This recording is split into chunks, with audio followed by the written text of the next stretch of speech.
main reason why you're here. Up next, Senator Omar Fateh. Give it up.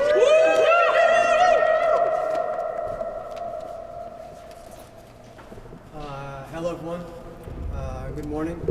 My name is Senator Omar Fateh. I represent District 62 in South Minneapolis, and I'm excited to announce today that I'm running for mayor of Minneapolis. Yeah.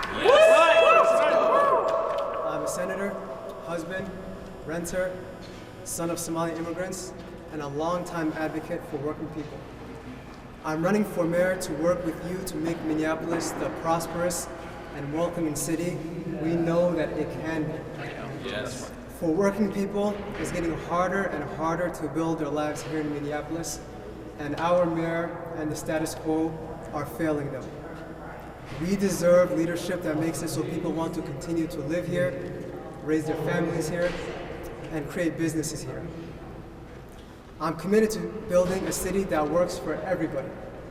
Serving in the Minnesota Senate, I've seen firsthand what a progressive legislator can do with the right executive. And as mayor, I'll work with the Progressive City Council to achieve real wins for our neighbors and uplift those who are struggling to get by. As you've heard today, I've worked on and supported a range of issues at the Capitol that directly meet the needs of people in our communities, such as funding free college for tens of thousands of students here in Minnesota, securing a statewide livable wage and worker protections for our rideshare drivers, supporting and securing investment of $19 million for public safety here in Minneapolis. That's right. Saving the 2040 plan to make sure we are building more affordable housing, and ensuring a cleaner environment for all of us with a 100% clean energy bill. Yes. Yes. Now I'm ready to bring that leadership right here to City Hall. That's right, y'all. I'm running for mayor because our community, the people standing behind me today, make Minneapolis the city that we love. And just like the folks standing behind me, Minneapolis is full of people who are ready to invest in the long-term solutions that will bring security and stability to all of our communities. Minneapolis residents are working hard for the city that they love, and they deserve a mayor that works as hard as they do. Thank you so much. I appreciate all of you for taking the time today. I'll accept 3 questions because we have a packed calendar, and just thank you so much for everyone being here. And I'll start. You go ahead. Do you mind expanding on your leadership role in the Senate chair positions and how you use that to legislate? Yeah, thank you so much. So I am currently the chair of the Higher Education Committee, and I am the vice chair of the Human Services Committee. And with that, I went into the mindset last biennium that we need to put our students first in higher ed. Historically, in that committee, we've just done things like fund O&M, operations and maintenance, and we called it a day for our colleges and universities. What we saw was that tuition has been skyrocketing, and we weren't making colleges accessible for all of our students. And B, we were seeing that enrollment has been declining for over a decade, which has led to a result in our institutions suffering and our students suffering. So what we did is we got to work. I remember in the first 3 sessions, the first 3 committee hearings, the first day we had, I believe, we heard a hearing from faculty and staff members. Second, we heard from administrators.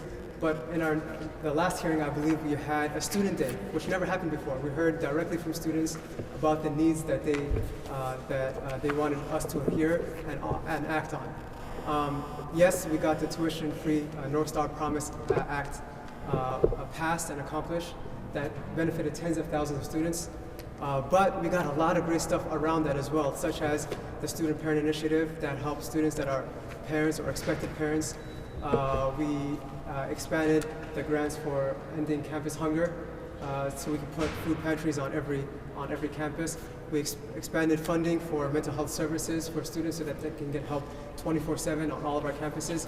We acted on a whole range of issues to deal with the mind, with the bellies, and to make sure students can just focus on being students, and I was really proud of that. So thank you so much for your questions. Senator, Yes. you mentioned both in your campaign video and here several speakers mentioned public safety, and you could look at there are settlement agreements and lots of things that are already in motion in this issue. I'm just curious, how would you handle those issues differently than the mayor or the current administration Absolutely. handle? Thank you so much. I guess the question is, how would I handle it differently if I was mayor? Well, at the Capitol, there's a lot of disagreement on how we can tackle things like public safety, things like public police accountability. But we don't let the difficult tasks at hand just have everyone throw up their hands in the air and say we can't get anything done. We're not going to get anything done.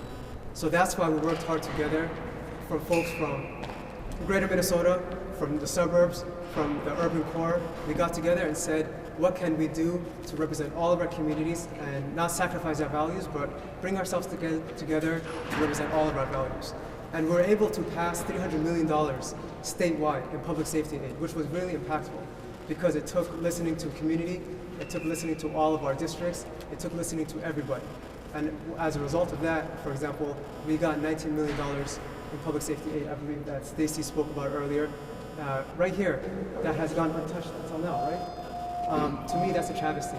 So to answer your question, we gotta listen to community, we gotta handle the difficult situations, and we gotta act, because it's been, 4 years now since the murder and torture, going on 5 years, the murder and torture and murder of George Floyd that happened in my district.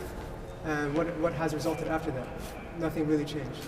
We need real action, we need meaningful action, and our city deserves better. And as a mayor, I'll act on that. Senator, as mayor, how would you address the shortages in the Minneapolis Police Department and the history of that department as well? Thank you so much. And the question was in regards to the shortages at the Minneapolis Police Department and how we can address that. I've spoken to many police officers myself, and I've also went on a ride-along to see and experience what they go through day in and day out. And in my conversations, I learned a lot myself. But one of the things that I've seen is that from the top, there's just straight up a failed strategy that is happening. We are able to, what I saw in that, for example, was there was ready and willing BCR responses that were accessible, and they did show up. But in a lot of those responses, we had way too many officers showing up when someone, for example, was in a mental health crisis. To me, when people talk about staffing shortages, we also got to talk about what is the strategy. How do we place people in times of need in the right place? So when people call 911, we deserve the right approach, the right response at the right time. We've heard too many times people talking about, in my district specifically, I call 911, no one's showing up. Why is that happening? And by the way, they weren't speaking about it in the context of, hey, I'm upset, what's going on here? They were talking about it in the context of, yeah, someone's breaking into my car, but if grandma across the street's having a heart attack, what's gonna happen to her? What's gonna happen to her? So we need an approach that speaks to everybody. We deserve a public safety system that works for all of us. And by the way, that $19 million was also supposed to fund alternatives to policing, right? We can address mental health, we can address the crime that's happening in our city, but we can also address the root causes of the issue that's happening in our city. That's right. So no one's talking about that. Myself, I was proud about expanding, for example, the Teamworks bill at the Capitol that will support our public park system to hire more youth in the summertime, get them engaged. So when we talk about public safety, we gotta take a holistic approach and not just talk about are we staffing or are we not. There's a whole lot of issues that are going on that address us. So thank you so much. Okay, I'll take one last. I know I said three. I apologize. I'll take one last one if that's okay. Go ahead. One of the speakers mentioned, and you just talked about a little bit, Yes. but I want you to explain more about free college bill. I'm not confused if you explain a little bit. Oh yeah. So the tuition-free college bill applies to all of our residents, and it's targeted towards working-class families. So if you come from a family that makes $80,000 or less, you will attend all of our public institutions, no questions asked, tuition-free.